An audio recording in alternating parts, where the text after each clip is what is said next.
The new season has started in the Turkish Super League, and what a start it was for Galatasaray. A 3-0 smashing of Gaziantep.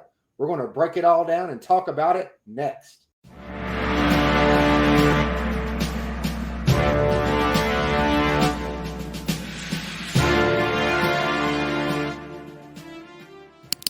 Welcome back to the Galatasaray Show. Once again, I'm Brad, and this is Serkan. What we're going to do today is talk about the great season opening win. Galatasaray beat Gaziantep 3-0. No Osimhen, no Icardi, no problem. Why?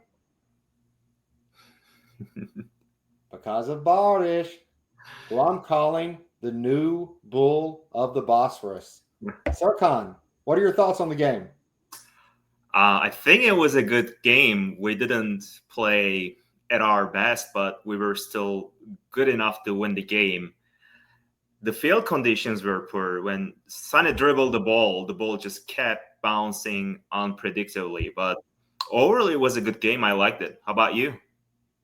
Well, I was super stoked with the game. I mean, think about this. If you're another team in the Super League, especially Fenerbahce, have you already seen all the complaining and crying they're doing?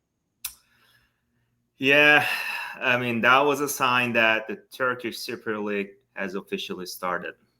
Yes, we're so in their heads. Everything, they can't win. They can't do anything as a team. They're too obsessed with us. I mean, but think about how scared the league should be. We went to Gaziantep, who is not a bad team, right? They weren't like in much trouble going down last year. And they couldn't have a single shot. Not a shot on goal.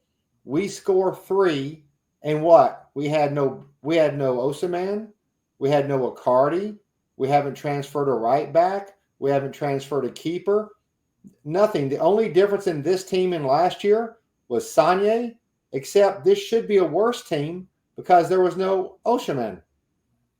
And we just wrecked them. Barış was amazing. I mean, he played. He just wrecked them. He was like a tornado coming through. Somebody tweeted like, "Oh, I wish we didn't have the penalties." Well, look, when they pulled the jersey, that was a clear penalty, and you can't do a boots up kick into somebody's leg inside the box and it not be a penalty. His assist to Aaron was beautiful. And God, I'm so glad Aaron scored a goal. He's been trying so hard to score a goal. He's a defender who thinks he's a striker. So I was so happy for him. And with his right foot. Yes. And then towards the end of the game, Barış almost had another goal when he broke through. And in some other games, they would have looked at the Zaniolo pull down in the box. But there's no way that ref is going to give us 3 penalties in one game, especially when it was that late and it was 3-0, not a chance. Yeah, we had enough crying. So if that position was called, and today we will be reading things differently from the Fenerbahce side. But I'm glad that we won that game. I'm glad that we won that game without any injuries, without any problems. Again, the field conditions were poor. I mean, you could grow potatoes, tomatoes, all kind of vegetables, fruits, and everything. Patates. Patates, soğan, domates, üzüm. But I'm glad that we won that game.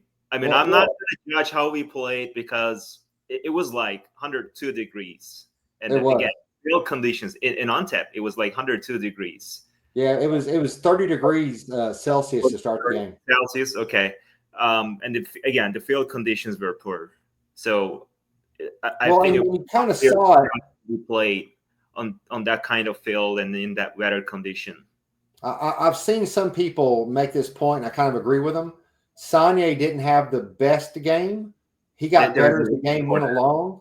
Yeah. But you could tell he wasn't trying to do anything where he's going to plant his back foot and try to do a super athletic move, because I don't think in Germany he's ever seen a field as bad as that one. No, we want to save him for the Champions League games. I mean, Barış, all other players, Shalai, Sara, they'll handle the Turkish Super League games. We want to keep him for the Champions League. Well, talk a little bit about Shalai, how he performed at right back. I think he's learning. He's learning that position well. Do we need another right back? For sure.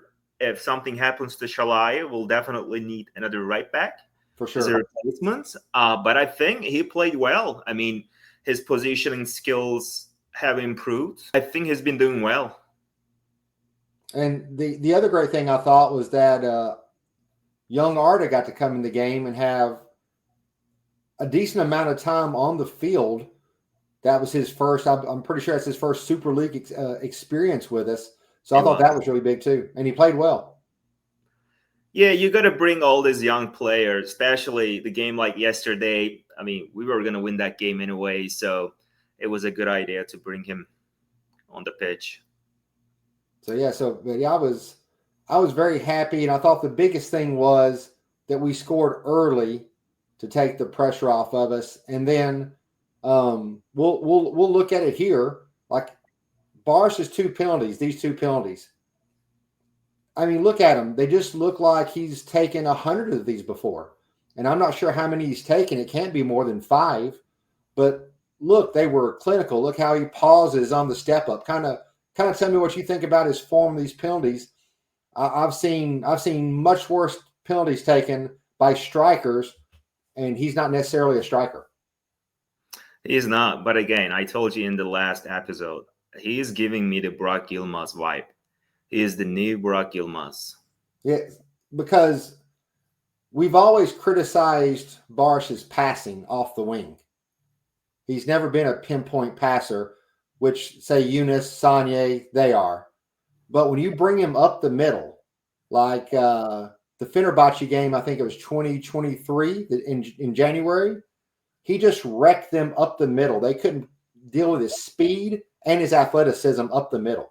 Yeah, in that game, I think he played as a false 9, but this game he played at actually 9. So he played. But he played more in front of goal. Yes, he was closer to the goal line. Yes. And so it looked really good. But yeah, both the penalties were clean. And look at this pass. This pass he sent through to Elma. Do you think 2 years ago he would have made this pass, or would he have tried to shot this ball? He learned how to keep his head up. Mm-hmm. That's the difference. Yeah. He's looking around. He's trying to pass the ball. He's not selfish. I think he's trying his best, and we'll definitely need him for the Champions League and the Turkish League. I mean, he's super physical, dribbles the ball. He does everything that we can imagine of. Yeah, he's a what we call in baseball here in the States a 5-tool player that can do it all: run, throw, hit, play defense. I don't know how many tools there are in football necessarily, but if there's 5, Barsh has all 5 of them. Yeah. Well, that was a good game. I enjoyed the game again. I'm so proud of you, Ed Lawton. So proud. What is our next game? Who are we playing with? Again, another Friday game, which we've talked before. Super hard for us living in North America. These afternoon games, and you have jobs and kids to pick up at school and all that fun stuff. But yeah, Fatih Karagümrük, it'll be our home opener at Ali Sami Yen. That's 2:30 p.m. Eastern time in the States. Okay, Fatih Karagümrük. They just got promoted, right? They were in Division 1. Yeah, I actually looked at the schedule this morning to skip ahead a little bit. We don't have a game that's going to challenge us until October 3rd when Besiktas comes to our stadium. I don't know how big a challenge that'll be. We're playing people like Alanyaspor, Rizespor. There's an international break in there. By the time we get to Besiktas, we will probably have Osimhen, another keeper, and a Cardi ready. And I think that's one of the reasons why we're waiting for those transfers. We're just waiting that opportunity transfer thing that we talked about last time. Yeah, we're not even in games in the next 6 weeks, maybe 5 weeks. Yeah, we're not playing anybody, I think, that finished like in the top 7. Have you heard anything about this Olympiacos keeper? I love him. I watched him playing against Fenerbahce. I think it was last year. His reflexes are super good. But we need a goalkeeper. We need a sweeper goalkeeper. I mean, that goalkeeper, I only watched him once, and I think he did well as far as the reflexes go. But can he play the ball from the back? That I don't know. Hey, all I know is Gunai is undefeated in the Super League this season. They were so afraid. They knew they had no chance of scoring. They didn't even bother shooting at the goal. Yeah, Gunai is a super positive guy. I love him, but That's how much fear he puts into the league. It doesn't change the fact that we need another experienced goalkeeper. All right. Well, that's it, everybody. A great start to the season. Tell us in the comments, what you think about the game? Me and Serkan loved it. So that's it. Thanks, everybody. Thank you.